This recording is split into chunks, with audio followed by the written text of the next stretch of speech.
Thursday. It's 8 o'clock. It's the Big Detecting Show.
Greetings. Good evening. Good evening, Donna.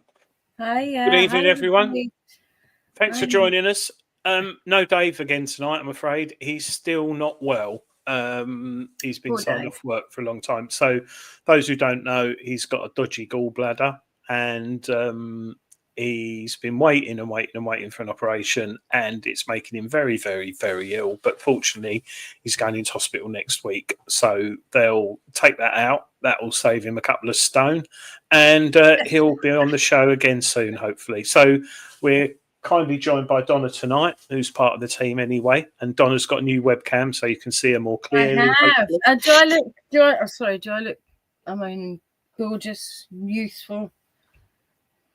No. So tonight's show...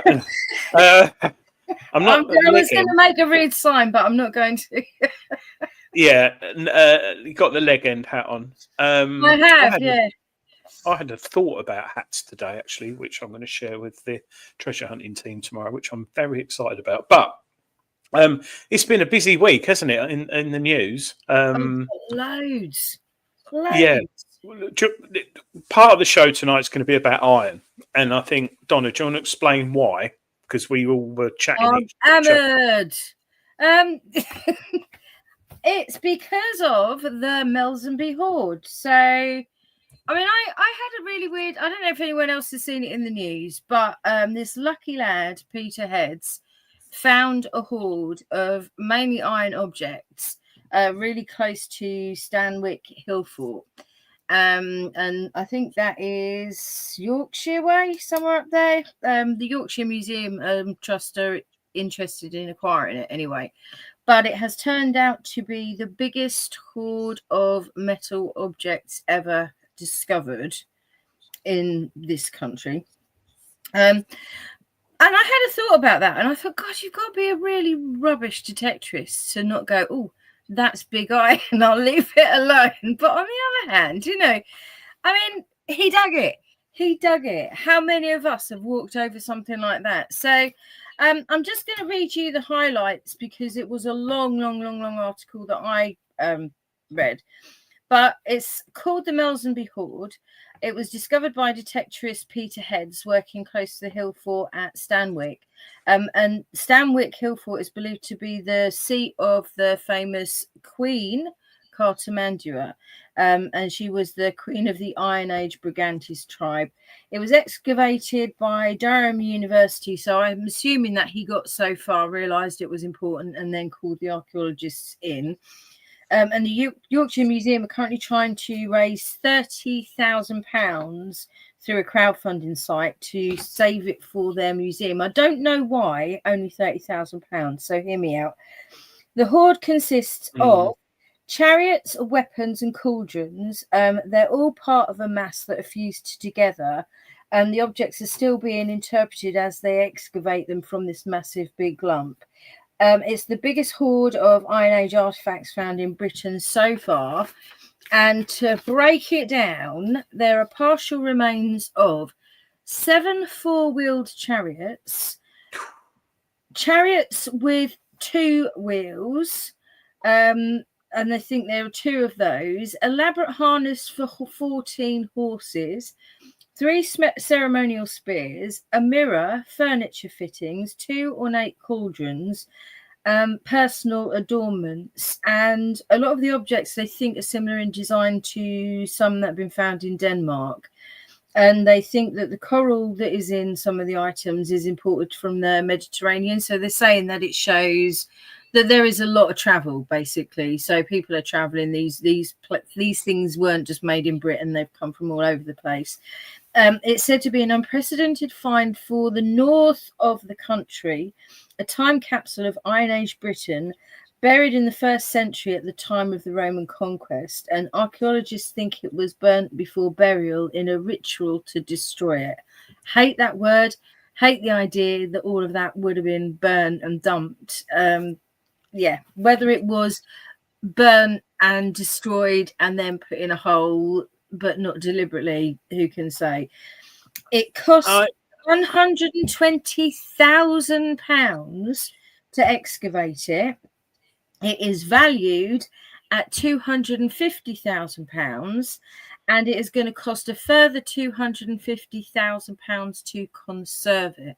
So there is a picture in all of those of that big, massive lump. But this is why we're interested in iron, because how many of us don't dig iron at all? I mean, I do, because a lot of the sites that I do, I am doing as part of archaeological survey, but a lot of people will not dig big iron.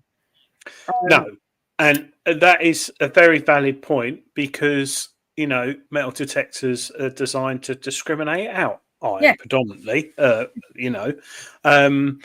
and that hoard coming up was something very interesting, because Gordon Bailey, who's written Identifying Detector Finds 1, 2, 3, 4, 5, 6, and I think 7. Who luckily I met him last month in a pub and had a drink with him and a chat. He's been detecting for like 60 odd years. He digs iron. Well, not so much now because he's in his 80s, but he was telling me there's so much good stuff. And one of the things that he dug back in the 70s, I think, was one of these. Now, the Romans, albeit clever, they obviously, some bloke, Bigger Stickus or something, tried to bang a horseshoe like we got today in a horse, and it kicked him. They said, "Oh, it'll hurt them. Don't do it." So they designed a boot kind of thing for horses, and this is called the hippo sandal. And they're very interesting and quite, unique if you find them, but they're iron. And Gordon had found a few of those, and he was telling me all about them. Now, wouldn't you love to find that? Then, on top of that, you've got cannonballs. Yeah. You've got swords, daggers. Yeah. You've got, what else have you got? I I had it all in my head, but I didn't write it down. But But you've got, I mean, I was, you asked me when we were talking about doing this show earlier in the week, and you said, you know, what's your best iron find? I mean, mine was an early find. It was an iron pattern. So a shoe pattern that when ladies had very elaborate cloth shoes, it was a pattern that went underneath the sort of slipper. They were called slippers as opposed to shoes. And it held you up. Some of them were actually quite tall, but it actually was like an open frame, but it held you up over the surface of the disgusting, muddy soil. But the other thing that I dug, which is, I mean, a lot of people don't like digging horseshoes. So if you see a horseshoe in a hole, you're going to leave it. But I dig horseshoes because we like to take them when we do community archaeology for the kids to muck around with. And we give them a hammer and we say, there you go, bash the rust off that. And they think it's the most amazing thing to do in the world. Yeah. But in digging horseshoes, I found an ox shoe, and they are really, really rare. And it's because people don't dig them. So if you ever find a horseshoe and it looks odd, it won't have many holes in, and it almost looks like it's enclosed, that it would almost cover the whole of the horse's hoof, but it's more oval than it is sort of semicircular like a horseshoe. Then it's probably an ox shoe. And I did have, it's so funny, I had, you know these old farm boys, they've always got a bit of a collection. And this guy actually has his own museum, and he took me up 4 stories into his attic to his personal museum. And he was testing me. He wanted to know if I was pucker, if I knew what I was talking about. And he went through. Did he give you a medical? He didn't show me his etchings, but he did show me all of his other stuff. Every single thing he said, what's that? And there was about 100 odd items in there. What's this? What's that? What's that? And I needed a bit of help on a couple of things. I think one was a skirt lifter. I can't remember what the other one was, but everything in there. A skirt lifter. Sorry, I thought you said something else. Yeah. It was to keep we know what they are. We can find a metal detecting, but it's almost like a safety pin thing that holds a lady's skirt up above the mud. Nice. Tonight. But we got right to the end, and he said, I know you're not going to know what this is. You're not going to know what this is because no one knows what this is. And he put this thing in my hand. And I looked at it and I said, it's an ox shoe. And he went, how did you know? That's, Nobody knows that. Do you know what?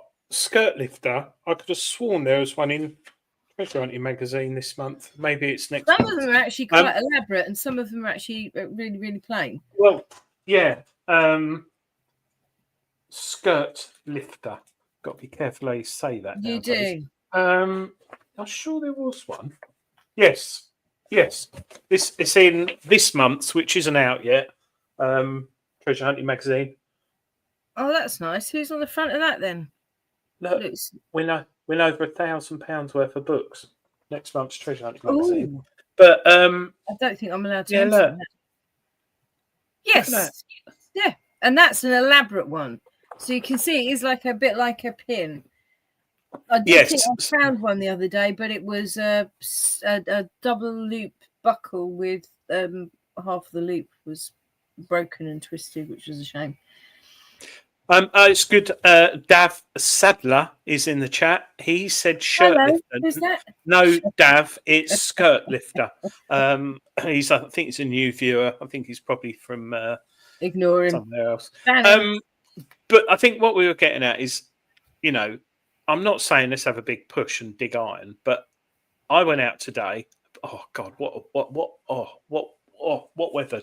You're over there. Beautiful day. What weather it was! Absolutely beautiful. Yeah. And me and my mates' permissions. There's one of them that's got lots of fields, and they're all in seed at the moment. And then suddenly, I was driving past this main road the other day, and I saw it, and it's flat as a pancake. It's been raked. I was like, and it's right near Roman Road. And we call it the Roman Field.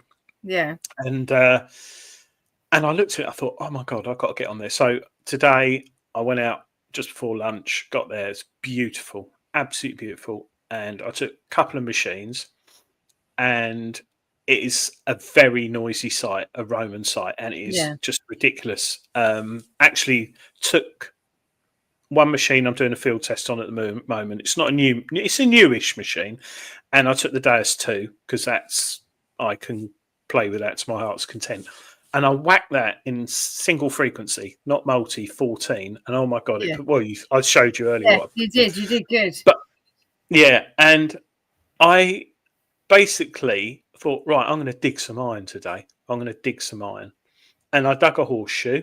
I dug a bit of plough. I love a horseshoe. And then I dug a big lump of what looked like I don't know what it was, a bolt or something. Do you get these like this? Like these big square-headed bosses. Is that lead? No, this is iron. Everything I've got here is iron. It's like a great few of those, yeah. I think they're like almost like sort of strengthening for like an old pillbox or something like that. But I dug a lot of pillboxes where I am. This is the question. Go on. See, I've got that, and I found that near it, and it's almost like it goes through. It's a smaller one, but it's like, well, is that been sheared off? Like that's part of a Kim's latch. A Kim's latch. There you go. I've got bits of iron all over my desk now. I'm trying not to get them in the computer because that will be a nightmare. So anyway, I carried on. I'll tell you what I did dig, which I've left outside. A bit of bronze. How much is bronze worth in lumps? It can be worth a reasonable amount if it's good size. About that big. Wow. By about that thick. Is it an ingot? No. No. No. Not unless an idiot made an ingot. But it looks like it's part of a statue or something because it's quite thick. But it's got a patina on it. It's like green. It's lovely. It's got some age. But anyway, getting back to my point. So I thought I'd start digging some iron. After about half hour, 40 minutes, got fed up because there was a lot of iron. But I am purposely, and I think those who are watching the show tonight, some do dig iron, some don't. Let's all just try and dig a little bit more iron. And let's see in a month or two what we've got. And I'll be very interested what people find. I think it's worth it. What I'd say is, so I'm sitting here with bits of chain and bits of buckle and tiny bits of horseshoe.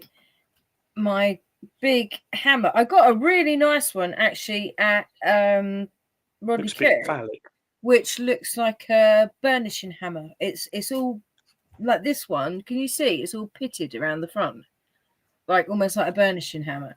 But the reason that I'm digging that, it's not because my machine doesn't discriminate it and I can't hear the discrimination. It's because I'm digging the iffy signals.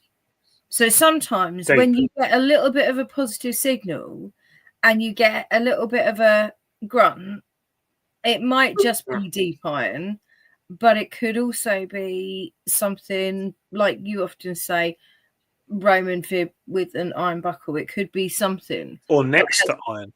It could be next to iron. And I would say it's probably with a Deus. See, I've got the 9-inch coil on my Deus Master. With the Deus Master, it's very good at wheedling out good finds in iron. So mine is more 40, 60. It's a good target. So 60% of the time, it'll be a good target in iron. And I can, 50% of the time, I'm digging that iron out the same hole as I'm digging a good find. Always check your holes. Always check your holes. You get a bit more depth on the 9-inch coil on the Deus 2 as well. I think you do. Only a little bit. You do, but you also have to be very careful about how you sweep the ground because it's very tempting because it's so light to jog along the field. Yeah. And actually, if you slow yourself down, then, I mean, I have had some cracking finds this year just because I've slowed down a little bit with it. It's a banging machine for stuff like that. I'm loving it. But yeah, I dig the iffy signals. I mean, I haven't got it up here with me, but one thing that I did find that I am absolutely convinced that the Flow didn't want to know about because they couldn't be bothered to invest in the research. It is probably some kind of steel, and it looks to me like a cheek piece off either a Saxon or a Roman helmet. So it's actually hinged. Yeah, it's this bit that goes around here. So it's hinged, and there's a burial really close by, and it can't be anything else. Were they made from iron? No, they were made from like a steel kind of material, weren't they? It's like but steel will rust like iron, won't it? It was an iffy target, and I dug it, and it isn't rusty like normal like iron rust. So it cleaned up, and it hasn't kept peeling. The surface hasn't kept peeling, so I'm not really sure what material it is. But I've actually got one of my birthday presents was Donna. I've got a black light. I've got a proper ultraviolet multi-frequency light that I can actually look at finds really closely with now under UV light. Isn't that Where exciting? is it? It's downstairs at the moment. I've got to charge it up, but it's a big. My kids don't do stuff by half. It is like a professional one. It isn't some little, when people say you want a black light, you want a UV light, and they've got a little torch that costs, 10 or 2 or something. This is massive. I'm scared of it, but I will learn to use it. It's a proper scientific tool. I'm dead chuffed. I'm so pleased. Can you send me that? Because you're sending. Show us the other thing you got for your birthday, which I want. Oh yeah, I did have to take. Mustn't a forget, kids. if you're watching. I did have to take a picture and send it to Adrian. Can you see what it is? Do you want to go down a bit? I'm in the way. Yeah, it's lift it up a bit, up, up. Keep going up, keep going, because my reflection's in the way. Yeah, so, lovely.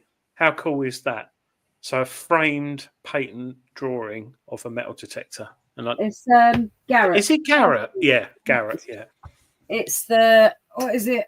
It is the United States patent of, and it says apparatus for locating concealed or buried metal bodies and a stable inductor usable in such detectors. Charles L. Garrett. And then it gives his address. There you go. We haven't said, thanks for that, Donna. We haven't said hello to everyone in the chat tonight. We haven't. Can I say something? Thank you, Stephen. Just quickly, Philip Wills. Hi, hope you're well. Philip Wills, can you buy patent line drawings of UK products? Like Donna's got an American one. If you could, because I'd like to get. Have a look on Etsy. People do stuff like that on Etsy, and they search for things like that. So some people will say, "Oh, give me what patent you want." They'll apply for permission to use it, and they'll do a big print of it. So this was worth having a go. But I will ask my daughter where she got it from. Or I could just photocopy yours. Hello to Stephen Brame, Andrew T from Canada. And the sun's shining there. Andrew, thank you for emailing the show. Andrew kindly chased us up on who?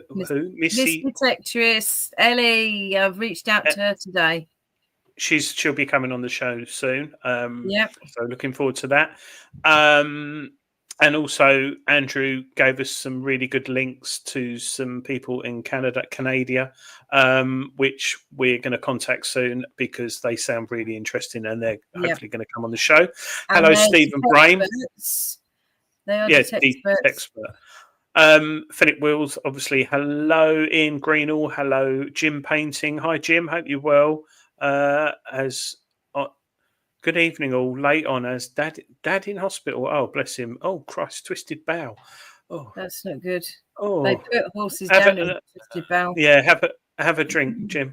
Ian Greenall, Charlie Dreamer. Hello, Charlie. Dima Cavadi, David Evans. Hi. Oh, David. Oh, blimey. Yeah, that's we can talk about that later. Michael Jarvis, hi from Shropshire. Adrian, Dave, Donna, and everyone. Hi, Michael. And who else have we got? Did you say Carl Ellis? Keith Oh, Ellis? hello, Carl. That's a nice picture of your dog, Carl Ellis. Yeah, Carl Ellis and Keith Ellis, who I both get confused. It's not hard. They don't look the same.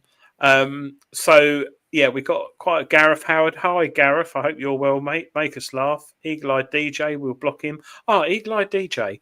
I like the Suffolk lads finding a medieval ring each was great to see. Yes. So I've actually got that. I'll quickly show it. Did you see the comment above from Stephen Brame? I'm of the opinion that all metal should come out of the ground. It's not naturally meant to be there. And you're actually right.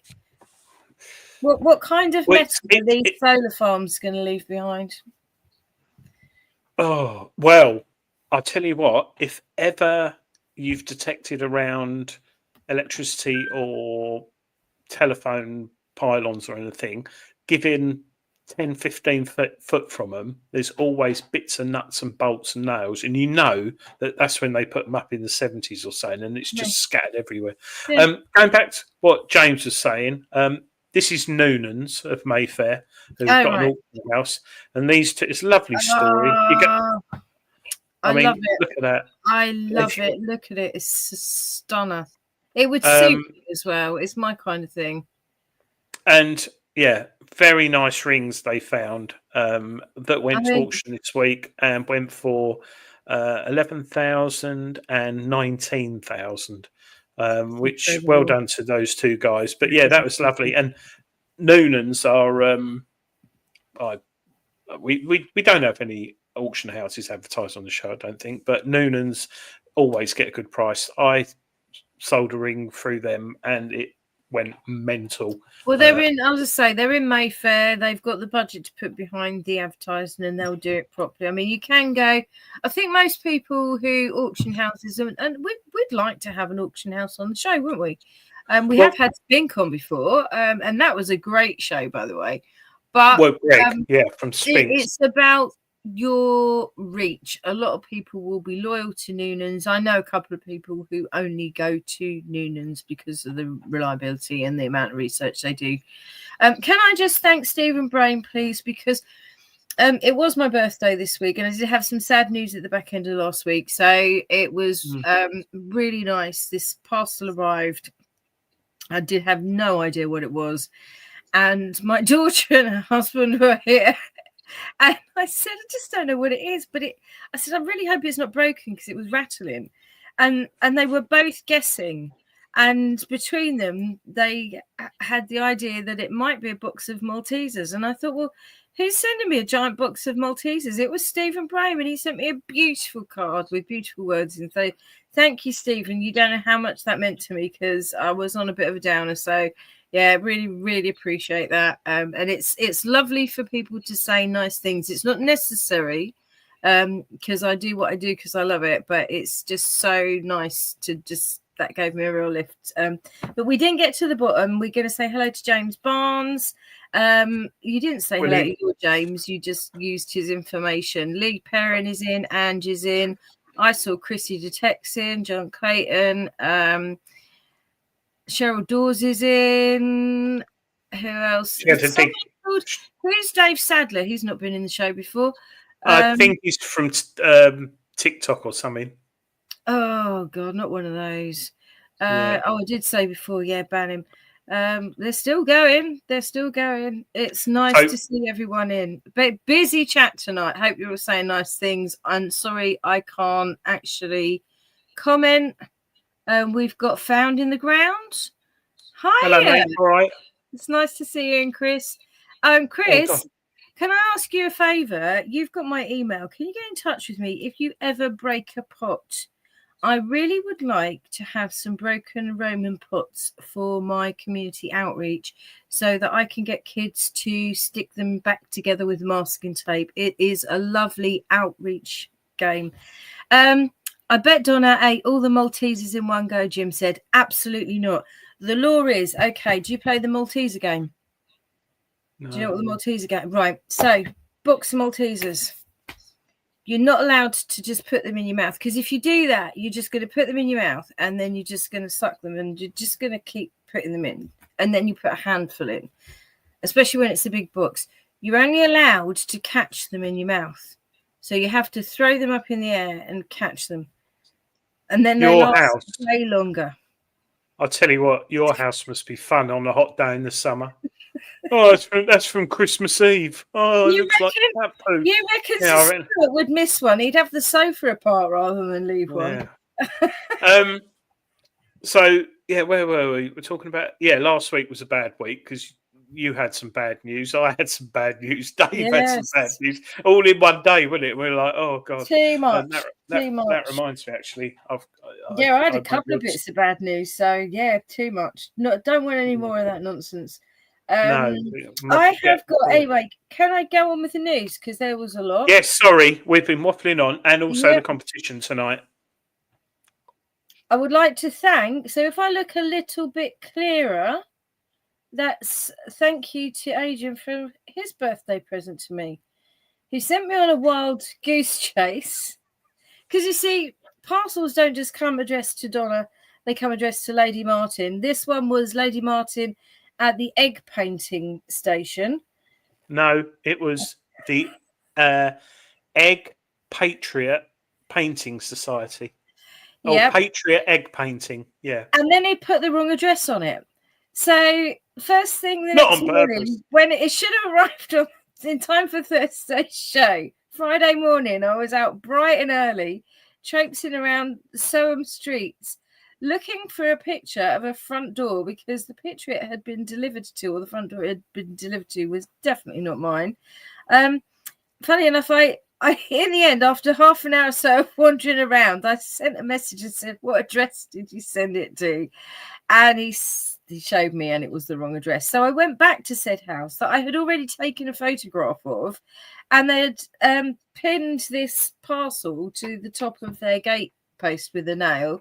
So luckily it didn't damage it, but thank you so much. As well as a lovely camera, which has made me look all sparkly and new. There were extra gifts. I'm not going to put them on, but we have. I thought I had a picture of them. Yeah, vintage swimming goggles. I mean, and they do fit, and I may well wear them on the bike because they do keep. I've got open face helmet, and they do keep the wind out. 3 cocktail sticks. 3, yes. 3 cocktail they break sticks. Easy. A tea light. Bag of screws and rule plugs. Handy. A shriveled up piece of ginger. Mm-hmm.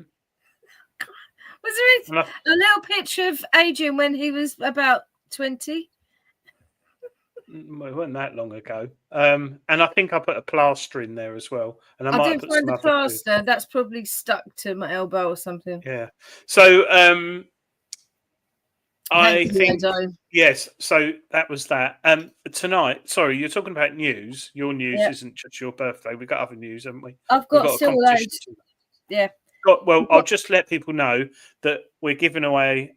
Are we giving a book away tonight? We are going to give this away next week, so you've got to work to win it. So we were talking on our book show. We were talking about the amazing Andy Sabish books, the Specialist Detector book. Sabash. Just sounds like a sneeze to me. But this is Explorer and E-Track. Now, I don't know who's got one of those. What? Hello? I try making it all big, but it doesn't work. Yeah. That's big.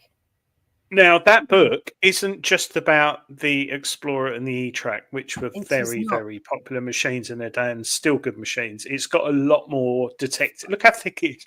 It's got a lot more detecting tips. It's probably the thickest one out of all of the ones that I was sent. It says learn what every control on these detectors does, and it won't just be this detector. It will be any detector.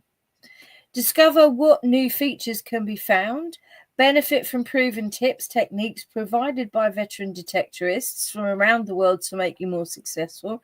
How to search for and find lost coins, relics, and jewelries. Learn the secret of competition hunting. How to get more performance with fewer adjustments. and about accessories as well. But it's not, I mean, honestly, this has everything in it. Understanding semi-auto, auto, and manual sensitivity. Well, Using the specific features. Centuries of British History Unearthed by Gary Jones, the E-Track and other things. I mean, this is such a nice book to own, even if you don't have one. So, it's what got I squash would, Maltesers on it. what it has not, there's no Maltesers have been near this book. I mean, the published price of these is quite expensive if you can get one. So, the competition will start now. And we are looking for, we said, the best experience that you have had with, and we were going to say, but not many people would have had one, the Explorer and the E-Track, which are both Minelab machines. So why don't we just stick with the best experience you have had with a Minelab? And if you don't have a Minelab yourself, you may have been detecting with somebody who had a good experience with a Minelab. But we want to know, and it hasn't necessarily got to be, I found the best find. It could be just my mate fell over in a hedge. But the best experience you have had. So if you are watching this back and you would like to enter, you can leave a comment on YouTube in the comments boxes. So do tick like and subscribe, everybody. But you can leave a comment in the comments section. So after the show, if you think of another one, pop it in the comments on YouTube. We're going to look through all of those next week. You have to be in next week's show to win it, though. So if you're not in next week's show, you won't win it. And we're going to pick the best comment. I think I might chuck a book in as well. Well, actually, no, not a book. A detecting thing. Oh, something we use. Thing. So it could be a coil. It could be a pinpointer. It could be a digging tool. It could be a spade. It could be a finds box. There you go. It could be sooty and sweet.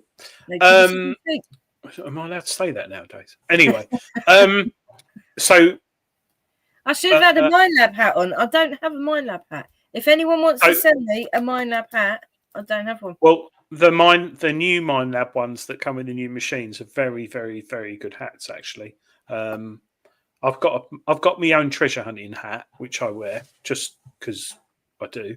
But the Minelab one's nice. Lucky one that you wear with your lucky pants. My very favourite one was a Detecnics one, which I've lost, and they don't do them anymore. Actually, I think Detecnics are doing new hats and merchandise. Detecnics. I'm not sure if Tony Kaywood's in there, but anyway, going back to detecting Lee Ruck, he only gets out once a week, so I want to maximise my chance of finding the good stuff. I was digging up more rubbish than I'm digging rusty crap. Well, I'm sorry, Lee. I don't know how long you've been metal detecting, but there are days like that. Do you know, I went out today and I thought I was going to get the field I went on today, I went on this time last year, and I got pretty much nothing. And my mate he cheats. I think he buys it on eBay and plants it. But I found some really good stuff today, and it's good days, bad days. So keep in there. But I don't know those days when you're out in the field and you just think, oh, this is like you say. I think you try too hard. You so want to find something because you really wanted to go out. You got all hyped up and excited about going out. And I never go out thinking I'm going to find gold. But you go out and, 2 hours in and you've found like a couple of artifacts, nothing that makes any sense. And I'm then thinking I'll settle for a thimble. I really want to find a crotal bell, but I'll settle for something that's whole. I like finding something that's whole, whatever it is, even if it's a nice button. A lot of people don't like a button, but if it's a nice button, I like a nice button. I found a nice button today with a lot of iron behind it. So, well, it wasn't a nice button. It was a button. Yeah. Right. Yeah, but, like an old straight button. Yeah, but look all that iron behind it. I don't know it's what probably on part earth's going of on. a two-piece. So it's like it probably was. That goes on a two-piece button or three-piece. I'll show one. If you want to win one of Andy Sabish boxes, I've invented a new word. those denarius, we're going to have a look at those in a minute. Then I want you to put in an experience of, I mean, shall we say Mind Lab or shall we say any machine? Any Shall machine. Any machine. Go on, open it up. As long as it's available from a Mind UK Lab. distributor. Yes. No, UK distributor. We do not want your review of the Wing Wang Woo that goes down 3 meters. None of that. It's got to be believable. If you make it up, we will know because we've been detecting for a long time. But yeah, it's got to be this is what happened, and we'll test you on it. Jim Painting, he's confused at his age. He's 32 actually, and he can't spell either. Jesus Christ! He's been on the G&T. He's sticking with his routers first. So I don't blame you, Jim. It's a good machine to stick with. Oh, he's got his Deus. Donna, and I said when I do get up your way, I will give you the Deus Versa, and you can have a play. I'll lend it with you. Lend it to a month. It's like the Deus 2, sort of. But a lot easier to change settings and tweak, and it's got a lot more features as well. But Jim's getting rid of his Deus 2. James, my mate, if you're in the chat, let me know because I can speak to Jim, and he could sell it because my mate James wants one. But I think he's hanging out for the HF coil, which is coming out very soon on the Deus 2. Which so I've got the Deus Master, which is basically the Deus 2 without the control box. I'm trying to. Well, my cousin reckons he's going to sell his Deus 1 to get a Manticore. I think he's nuts, but he wants to do it, so I might be buying a Deus 1 as well. Yeah, get an HF coil on it. John Clayton, did you get my picture I sent you on Messenger last week? Probably, John, but I don't go on Messenger. Doesn't help. I don't really do Facebook at all, and I go on Messenger about once a month. I will look on there tonight, John. Sorry. You've got to remember, and I'm not being big-headed, I've got a lot of metal detectors. I field test a lot, and I get so many messages from me. From Justin in Scotland to Wing Wang Woo in China, and it's just constantly inundated. So I found that if I tend to ignore them, they don't send me messages. So WhatsApp, email, what's the other one? LinkedIn, if you want. Lee Perrin, hi Lee. Detechnics are doing a new range of caps and hats. I thought they were. Lee Ruck, 26 years you've been detecting, Lee. Oh, blimey. Good luck, mate. In 26 years, Lee, you must have found some good stuff, though. Yeah, he has. That, or you need to get some better permissions. Oh, Jim Painting's looking at 850 quid for a Deus 2. That's a good price. And it's, I mean, he would have treated it with kindness, I'm sure. Shall we do... Right, so we're talking about iron. We're talking about iron. Sorry, before I forget, Di Evans... who is sleeping out for Tommy's. I was going to ask about that. He's been out for. It's got to be 25 nights now. He's been sleeping. Tommy. That was on my list. It's Tommy's sleep out, and that was. Yeah. It's got to be more than that because he'd been out for 20 odd last week, hadn't he? Oh, bless him.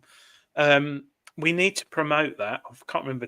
Look on Facebook. Tommy's we did have a link. Out. We had a link to Dave's page.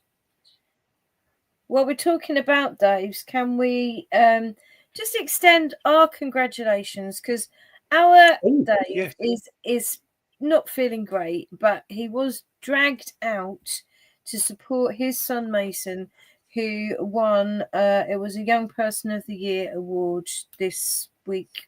So. Congratulations to Mason, and I am sure that win will have a ripple effect throughout the rest of your life. So nice to hear a young person, and it was for charity stuff that he'd done, but he did a really, it was giving of himself, and for young people to do that now, epic. Must be very proud of him. Yeah, very proud dad. So well done, Mason, and well done, Dave and his wife for making such a lovely boy because he's really nice. He's he's a lovely lad. He's not. He's been detecting for a few years now, and he uses the Vanquish 540, which is a really good detector. I think it's underrated for what it is. And I gave him the Xterra Elite Pro at Rodney Cook last year. And he went, "Don't like it." It's like, "I don't like it." And it's like a nice. And I went, "All right, mate." He said, "Thank you very much, though, Adrian." I was like, "He's like, what is he? 10, 11? He's very polite." He's about 7'2", isn't he? He's a tall lad. I think he's 6'1", size 11 feet, and he's 10. He's going to be a rugby player. He does play rugby, I think, and football. He's very sporty, like his dad. Hello, Kevin Allen. He's just joined us. Good evening. We're going to do Adrian's Wall shortly. And thank you, Graham Dempsey, Composite Cleaning Pencil, for sending out a prize last week to the lady who I've forgotten, but hopefully she's got it. Jackie, wasn't it? Thanks very much. So we're going to do Spin the Coil as well afterwards, and Donna is going to be the one who I'm asking questions, because I don't think you've ever had Spin the Coil done against you. I haven't. Those who don't know what Spin the Coil is, I'll quickly show you to give you a taster. Most people who watch the show know what it is, but it's basically this. And it's got lots of different questions about metal detecting, random ones, and it's on the Big Detecting Show website under Spin the Coil. So, yeah. I wanted to know if it still works. It hasn't been on for so long. It broke. The fluff sprocket snapped. And Dave couldn't make one because he was ill. So we basically dug up a Kimley latch when we were out detecting, and we re-engineered that and glued it on, and it's now working. What glue did you use? Just flour and water. Just flour and water, like we used to do in the old days. Sometimes. James, do you remember that? Yes, I do. When you ran out of glue. James Barnes said he just did a geophysics survey on an outdoor activity site, discovered 1 million iron temp pegs. Keith Ellis said, I reported a rare coin with the museum, and it's in this month's Treasure Hunting magazine, out with Invictus Seekers Club in Kent. Yes, I've got it here. Jim said Mason will be a good swimmer with his large feet. I've already got number 22 from Jim. We haven't even started yet. It's 10 minutes to go. Can I finish the news? So we have. Oh, that looks good. That looks like a secret rock and roller on the front there. Dutchy metal detectors have launched Field Master CKG Carbon Light Spade, exclusive to Unearthed UK, 1 kilogram in weight, so that could rival the McGrafter. However, for me, I don't like those weird pointy spades. I really like the spadey spade type of spade. You know, the spade shape, you know, the proper spade shape.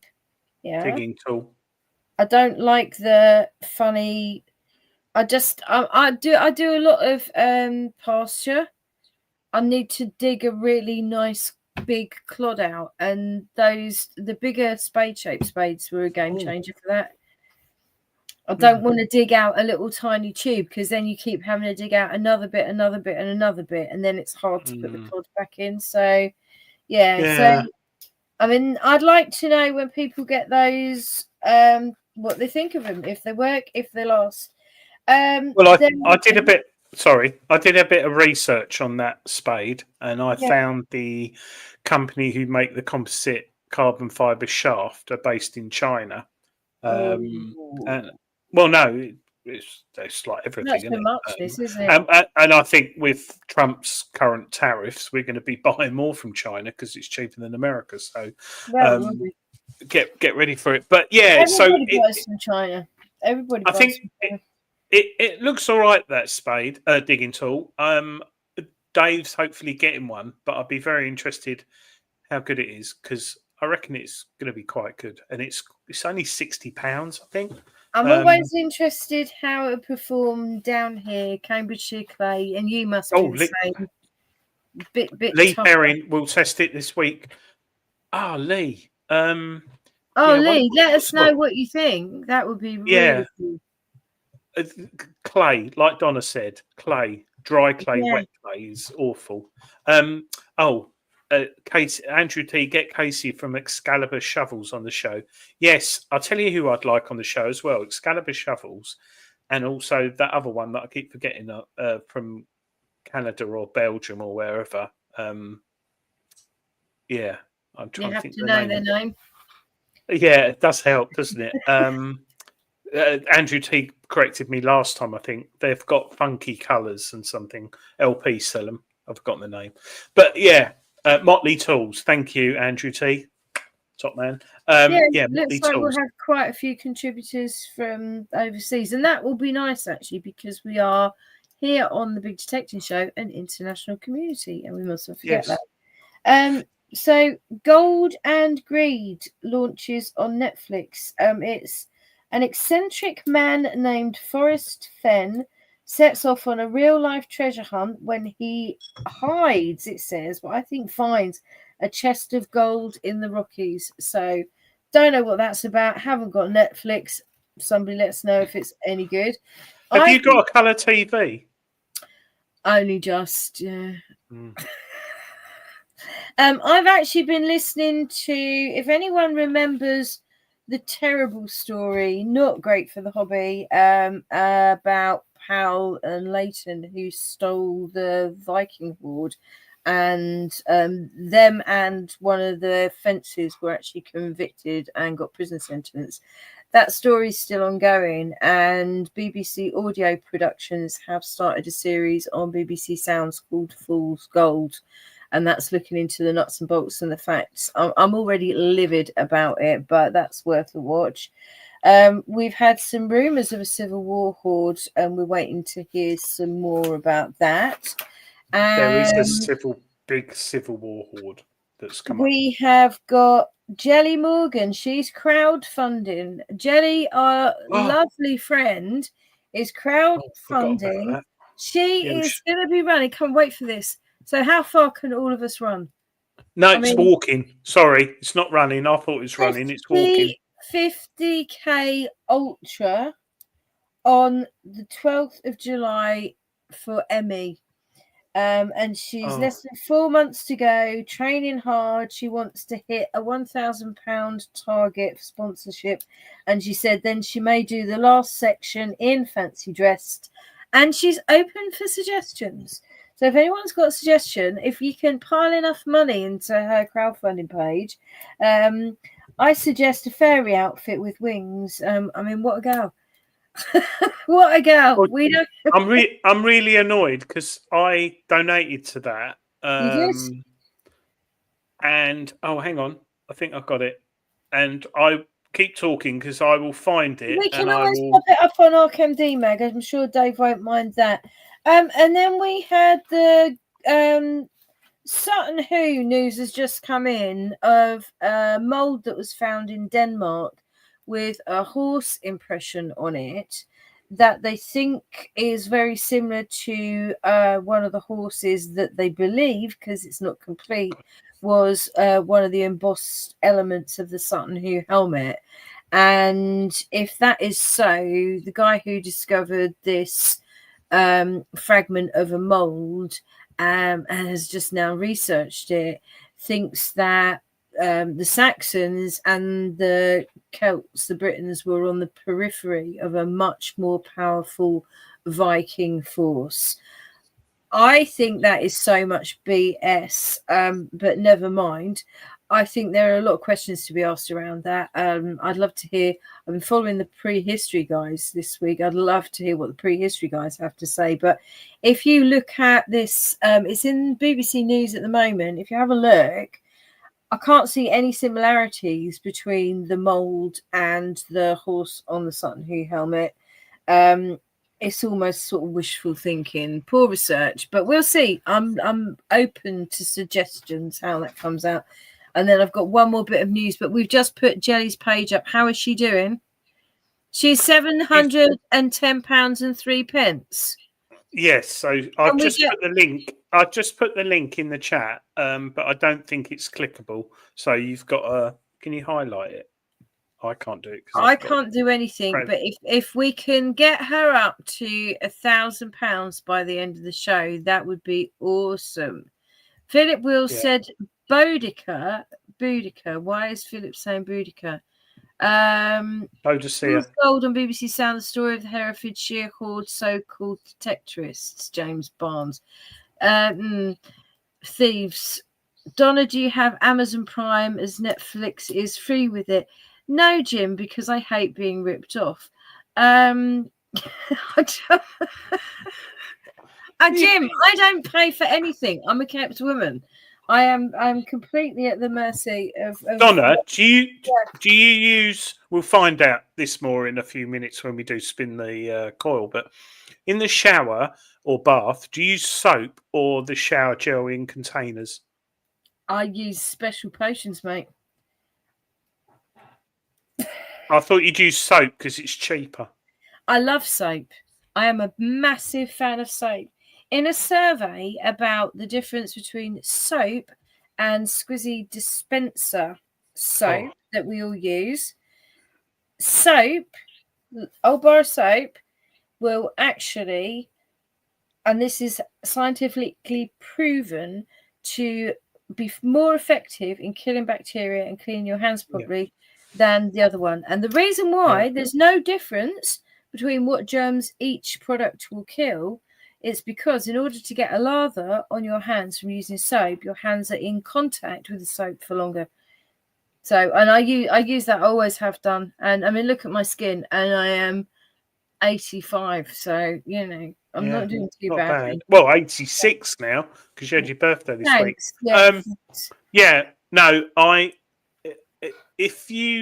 Can you imagine in the 1970s going around someone's house and you went to wash your hands and there was that plastic dispenser like we got nowadays, like you get everywhere?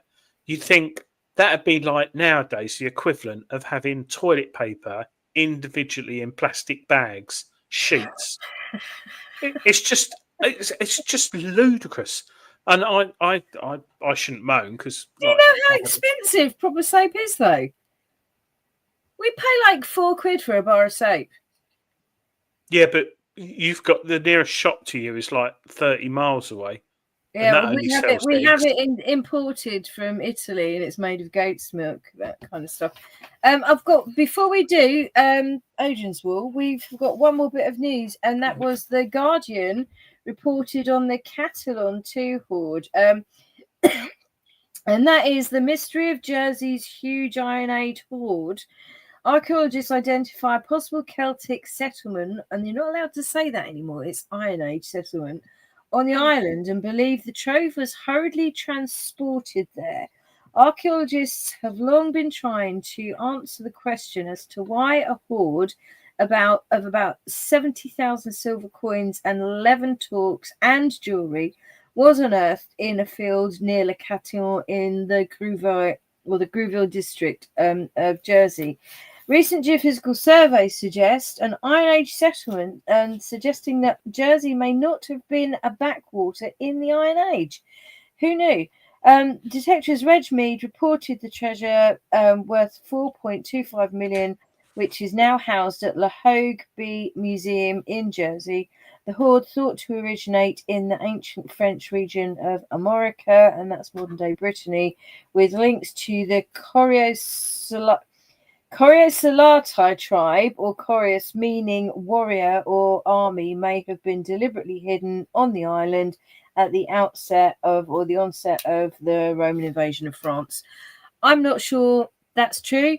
I think if they looked hard enough, I think, James, if you popped over to Jersey, there would be plenty of Iron Age peoples living on Jersey. I don't think it would have been a abandoned, barren wasteland. Too many fights. Yeah, too many fights on there. Donna, you've got a fan. A fan? I have. It's behind me over there. Yes, well spotted. Right, we'll do Adrian's Wall first. rather than spin the coil. But there's a problem here because I have forgotten how to. I think I know. Oh, wait for it. I won't give it away like I have done twice. I think I do that. And I think I do that. I won't do the music because I can't do that. So we have now got Adrian's Wall. Can't we do? Has anyone got it on their phone and they can play it? Stephen Brame has. Don't worry. So tonight's find is on the PAS database, but I couldn't find it. Donna, you know what it is, don't you? I know what it is. Yep. What are you laughing at? Is it your fan? I was laughing. I was laughing at you not knowing how anything works. That's all right. I've got a computer. I know how to use it. It's all electronical, and I've got the interwebs as well. So this is basically something that was found by a friend of mine who's not been detecting for long. He didn't know what it was. He messaged me. I didn't know, and it turns out to be quite something of significance. So Jim Painting, he asked for number 22, so I'll give him that.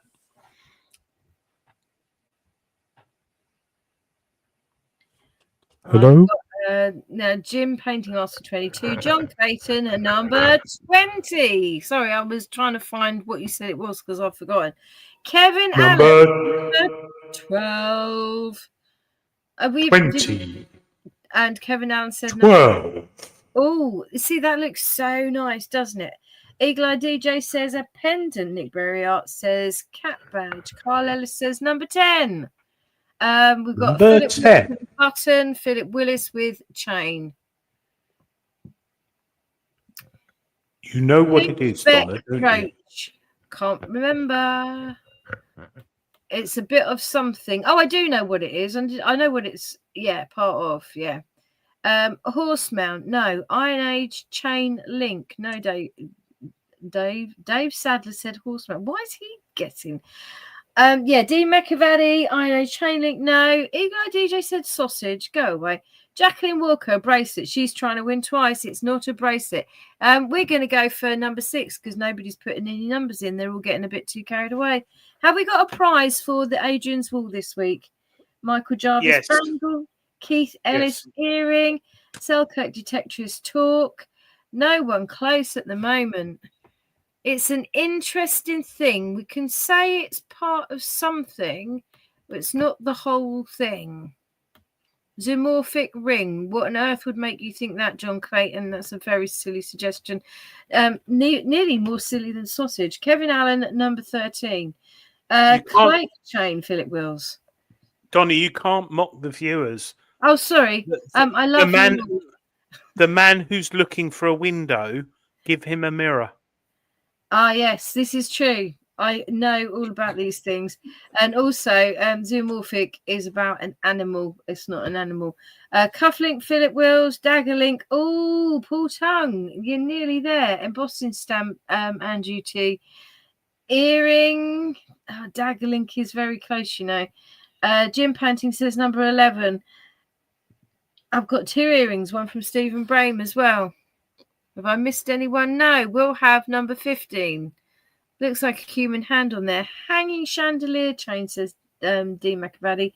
Ring money, Michael Jarvis. A nipple ring, Philip Wills. Get in the bin.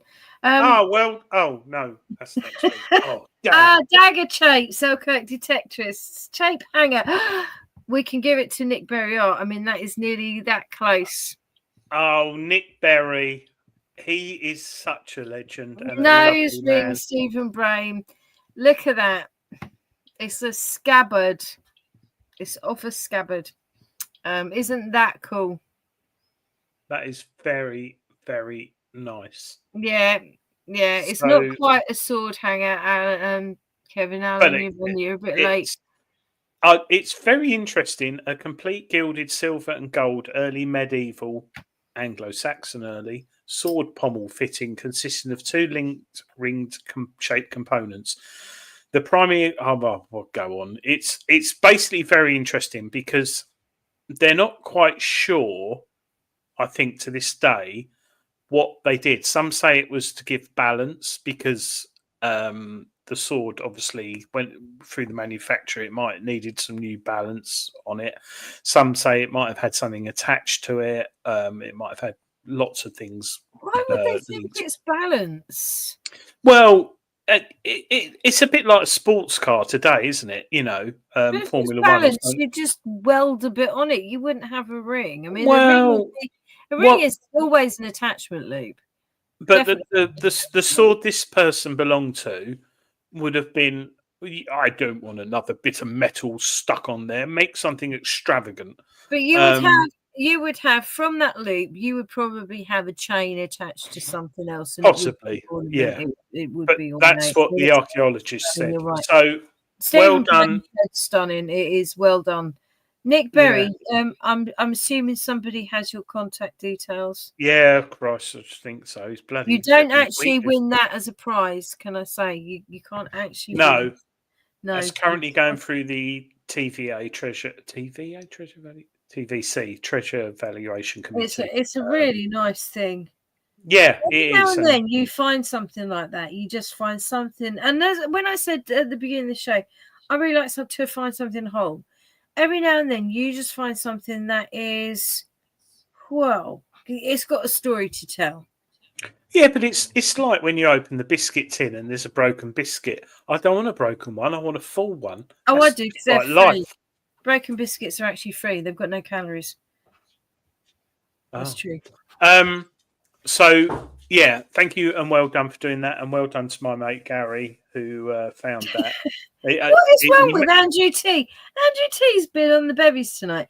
Leather thong ring so you couldn't lose the sword fighting with it. That's a very good answer. It is true, but it sounds rude. It is true. Yes, you did win something, Nick. I'll tell you what, Nick. You've got a composite cleaning pencil, haven't you? Or you've got lots of them, I presume. I think we'll dish something out that's different. Have you got something that's different? We all won some fun. We really did all win some fun. Isn't it fun? We're getting a bit more involved. Oh my God. I'm getting excited now. Andrew T collects swords. The leather loop went round the wrist. I collect swords. See, Andrew. It's not a bloody weight. Oh, it is past 9 o'clock though. I knew it wasn't a weight. Yeah. I know Andrew collects. Andrew T has got an awesome collection. And bayonets. I've got some bayonets in the shed, which my son pulled out in lockdown when after lockdown when he had his friends round. They think I'm a psychopath, but they were handed down to me from my grandfather. And pig sticks. I've got a few pig sticks, which are like a bayonet. Nick, I'll send you some nice things. And when I mean nice, it won't be a load of old toot, which I sent Donna. It'll be detecting related things. Right. I think it's that time to spin the coil up for Donna. Don't forget about the competition either, because we will get chatting now. So it is the Andy Sabish Mine Lab E-Track and Explorer handbook. All you've got to do is write in the comments either now or on YouTube after the show. So watch again, leave a comment, tick like, subscribed, all of the things, but just leave in the comments just a really good, brilliant detecting experience. Not with a mine lab, not even with that. That book is, Dave would say, mint. Or he'd say something northern. But anyway, let's go to mint was northern. No, it's come down here now. Let's go to spin the coil, and let's ask Donna a question. Was it Keith said any update on the Nighthawks on my permission? Keith, they put a bloody drone up. Believe it or not, I had a drone go up over the field when I was on it. Yeah, hold your breath. Cat or dog is a pet? 100% cat. That's because you're a witch. I've had a dog. I grew up with dogs and just prefer cats. I don't mind other people's well-behaved dogs. Cats eat mice. It's good.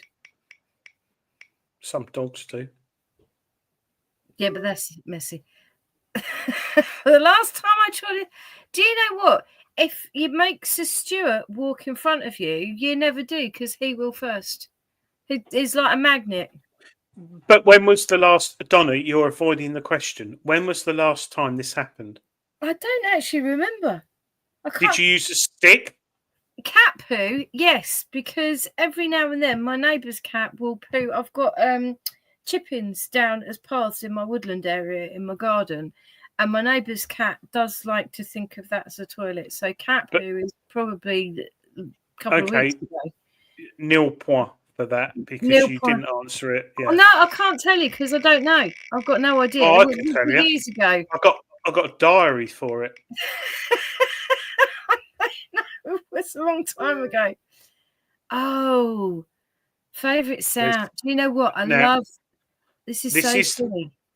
Now, this could be related to your personal life, like Sir Stuart trumping, or that's not a favourite the sound on the dais 2 of that high pitch 76 to 78. That absolute flute, like, oh, you have got something brilliant, and you know it's not aluminium. That is, I love that sound. But if you ask me what my favourite sound would be, it's something. I love the sound of a peacock crying. You know, sound of a what? Peacock. You know the sound a peacock makes. Sorry, I love that. I just makes my hair stand in a good way. Sorry, a peacock. Sorry, a peacock crying. You know when they make. I'm going to do it. Oh, sorry, I thought you meant as in tears. I know that. No, just the noise a peacock makes. I think that's an amazing sound. But yes, that's absolute bell-like. You don't get that on the Nox. You don't get that on the MindLab. You don't get an you'd get a nice, clear, crisp, high-pitched, but it's duller. You don't get that. Really you can change it on the MindLab, but you can change it on the Versa. You can change it on the Legend, but it's people. Yeah, right. I think we'll do a couple more. Hopefully, we'll get one related to metal detecting. It's probably going to say favourite cake.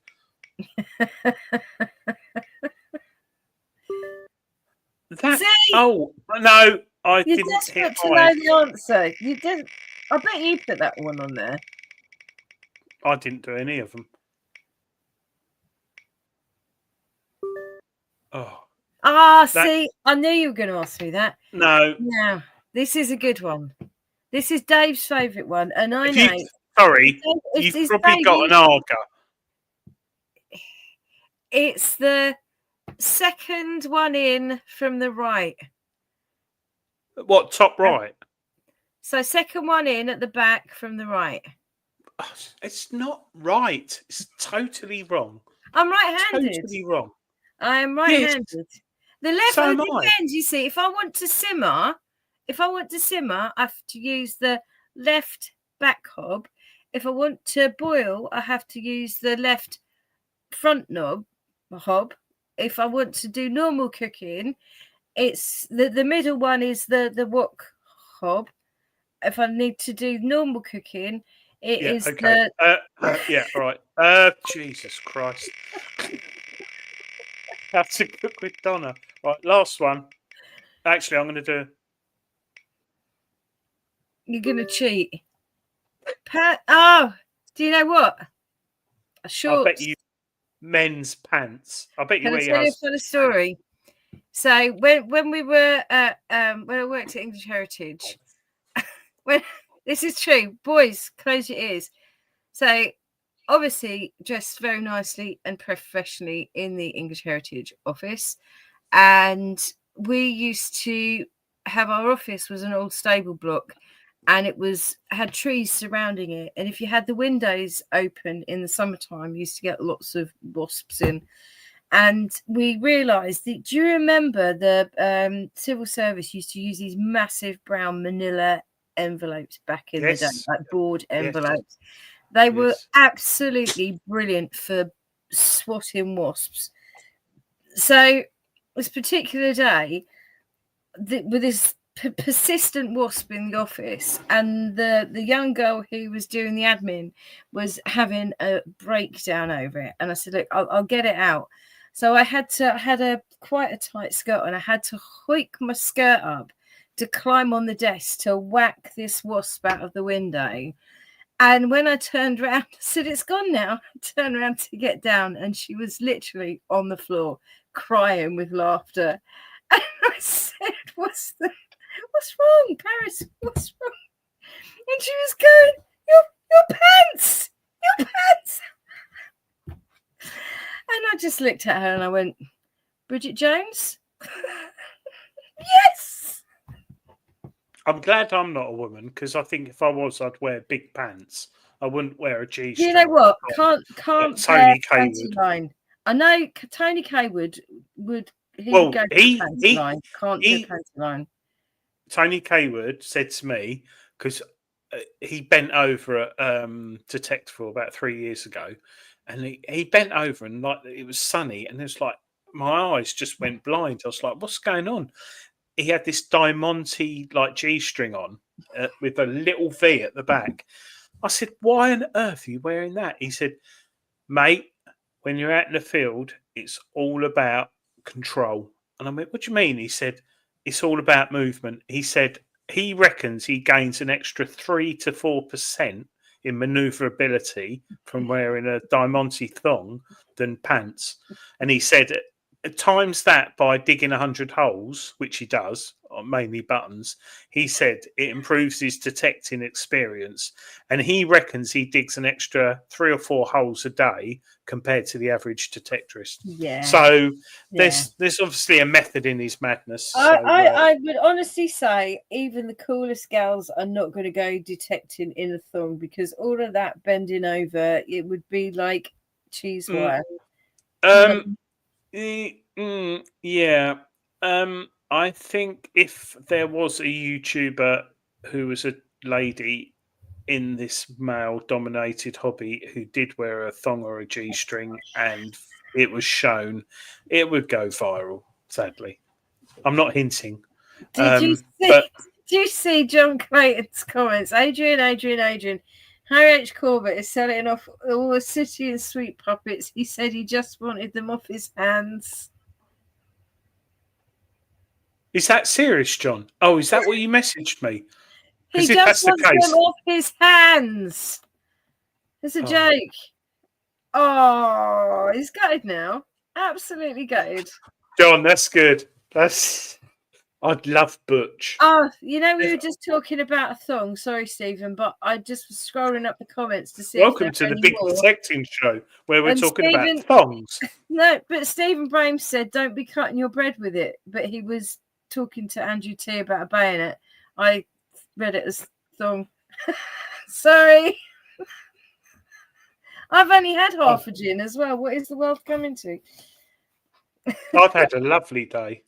I'll tell you what, I'm so lucky. I was out there today. Let's have a look. Come on, show us your wares. No, I'm not saying it because of that. I'm just, you are, because they're great.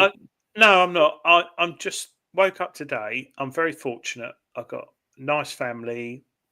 I'm happy in my job and everything. And I went out in the field today, and the sun was shining. The field was perfect. I'm fortunate to have a nice detector. And I had some decent finds today, and I just thought, what would I be doing, right, if I hadn't found this hobby? I stood there in the field for about 5 minutes, just looking around, thinking, what would I be doing if I wasn't metal detecting? And I was thinking, I'd be either cutting the lawn, painting something, shopping. Well, not that I'm a girl, but nothing against shopping. Or probably programming something on a computer or washing the car or something. You know what? Unless you're a real techie, I think that is soul destroying. I'm allergic now. Having worked in an office environment for such a long time, I am allergic to just being indoors. I saw that. Yeah, it's brilliant. But if it's a nice day, I have to be outside. I don't care if I'm in the garden, if I'm on the allotment, if I'm out in the field. If I can't go detecting, I'll be in the garden. I have jobs this time of year. I've got to spend 2 whole weeks flat out on the allotment to kind of get on with that and make the growing season happen. But yeah, I mean, I really. Have you got ADHD? Pardon? Have you got ADHD? Have you got ADHD? Undiagnosed, yeah. One of my farmers actually asked me.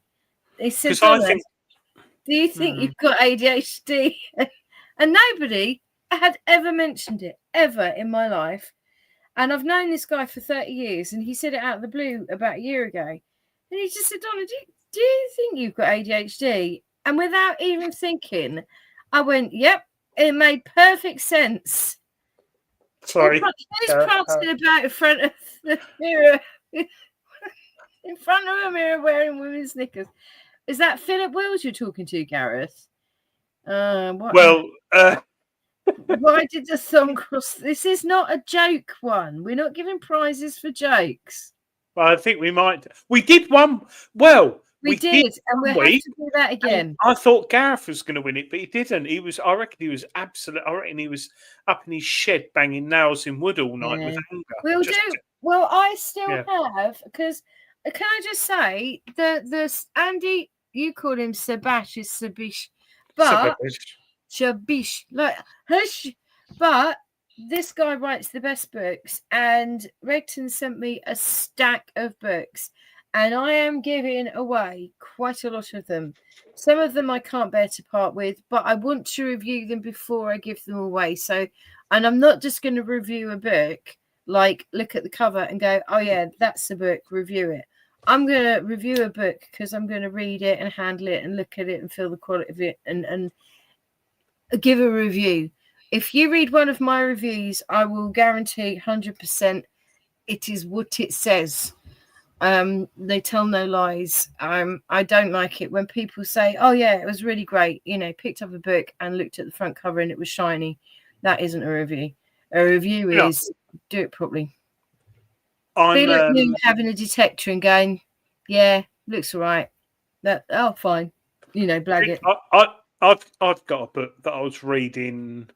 What day is it? Thursday. Sunday. What day was it raining? It was a day it was raining. I sat there reading a book. And do you know what I got so excited about? And this is so sad. When I was like 13 at school, and I was only interested in probably guns, making pyrotechnic devices, burning things, dressing up as soldiers and stuff. And I was reading this, right? Metal detecting fine symbols. And look at that. I was getting so excited about thimbles. And a gold thimble. I've never found a silver one. I have still not found a silver. So I've never found a silver thimble. I found every kind of thimble, but not a silver one, not a gold one. I found the top half of a silver thimble about 4 years ago, and I found the bottom half last year at a rally. It was either Rodney Cook detectable, or it could have been Cheryl Dawes. But I think I found a bit of one, but not a silver thimble, like a proper one. I love the whole thing. Whatever it is, I love to find. I always think, you know, things like thimbles, they are so delicate. To find one that hasn't been squashed is, wow. I think, amazing. And people hate them. For me, finding an old silver one or a gold one, a gold thimble. Yeah, you could. That's like.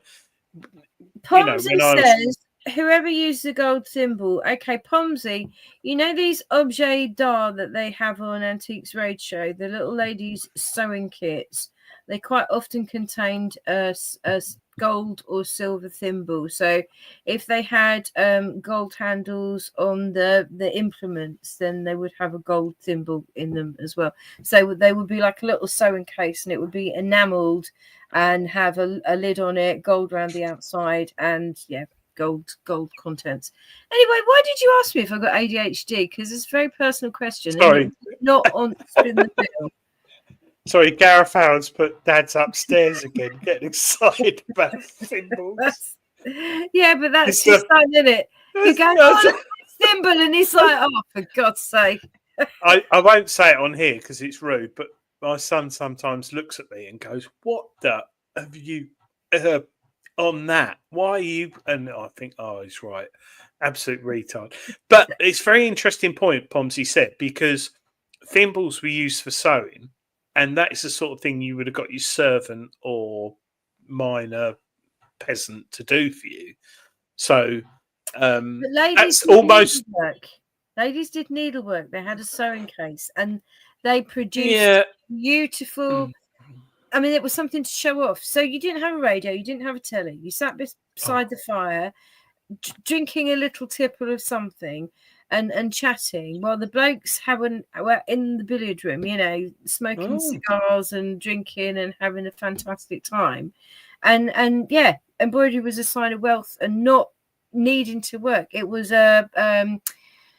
it's a very, very ladylike pastime. So girls were taught to sing, play a musical instrument, paint. So they were the ladylike, refined things to do. So, you know, sewing a beautiful thing would be an achievement. That's why you see the samplers, girls made samplers and things like that. A woman would have sewed all of her embroidery onto her nightwear, onto her wedding trousseau. Very interesting. Very interesting. Thimbles in the field was likely repairing a potato sack. Yes, and yes, some of the other ones, the big ones. I do love, but don't love when you find a child's one, because that little kid got a hell of a rollicking for losing it, and yet what is I mean, the ones I've found, 7-8-year-old, awful. John Clayton wants my email address because he's going to send me some unknown finds.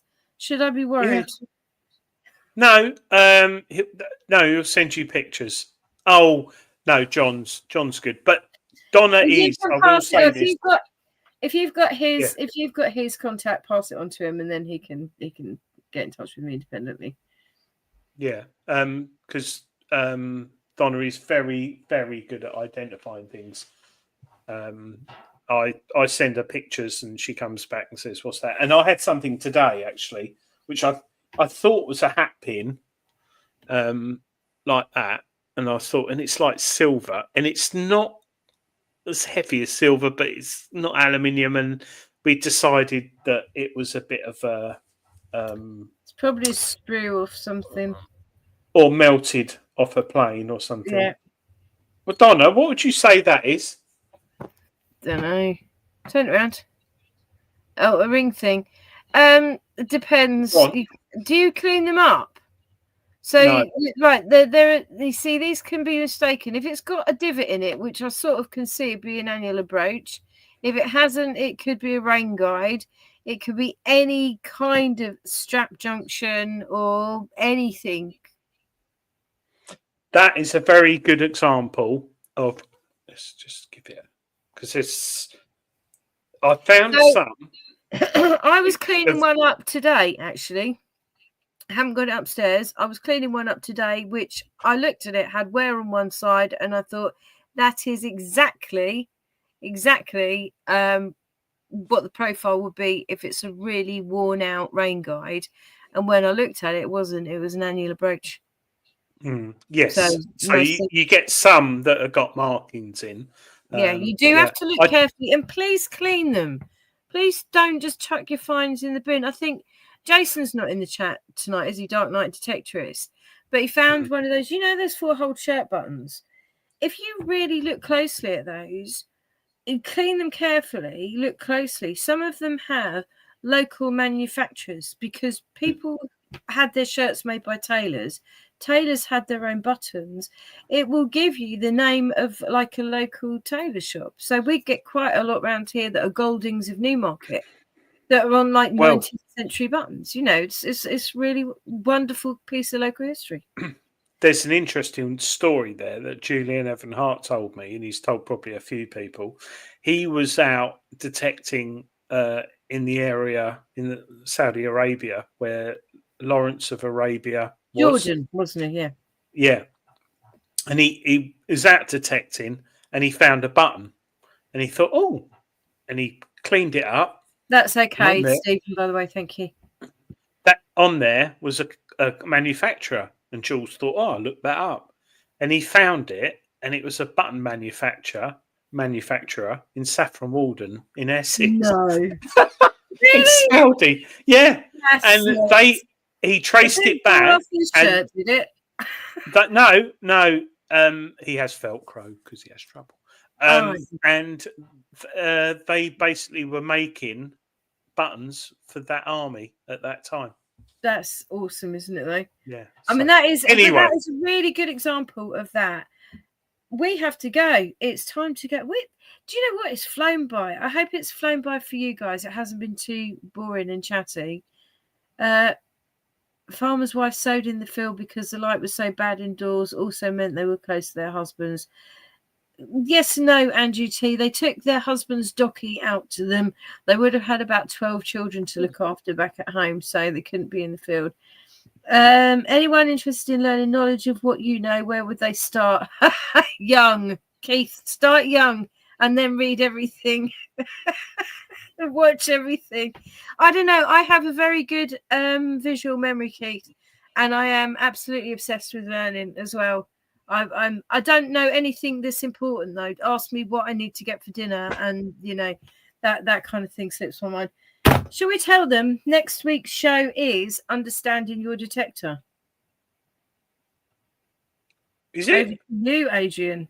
Yeah, because I updated the calendar and I decided, and it's Dave will be under anaesthetic. So if he is watching, he will just come out from a serious op. He will be really groggy. The one thing he doesn't understand at all is Jesus. all the knobs and dials and things like that. He probably will be having a conversation with Jesus at some point through all of that. But I think him tuning in to a really technical show on the night that he's under anaesthetic, and he will think he is hallucinating and like either that, it will help him absorb it. What do you think? Well, that's the first I've heard. So we want questions anyway. Questions. I think we might have a guest next week. What is that to get you out of a hole? Yeah. Because that is opening a bloody can of worms. No, because it's stuff. If you're beginning detecting, one of the things I always struggled with: do you turn the sensitivity up or down? And what I mean is 0 up. Like if you're at 5, is 0 up or is 10 up or down? And what does up or down mean? And just basic stuff like that. That's really going to help people navigate their machines, because basically all of these machines do the same thing. But it's like a car. Adrian, do I turn the traction control off to go faster? Yeah, you can have a lot more fun and you'll get a lot more power to the rear wheels. Adrian, I've just crashed it.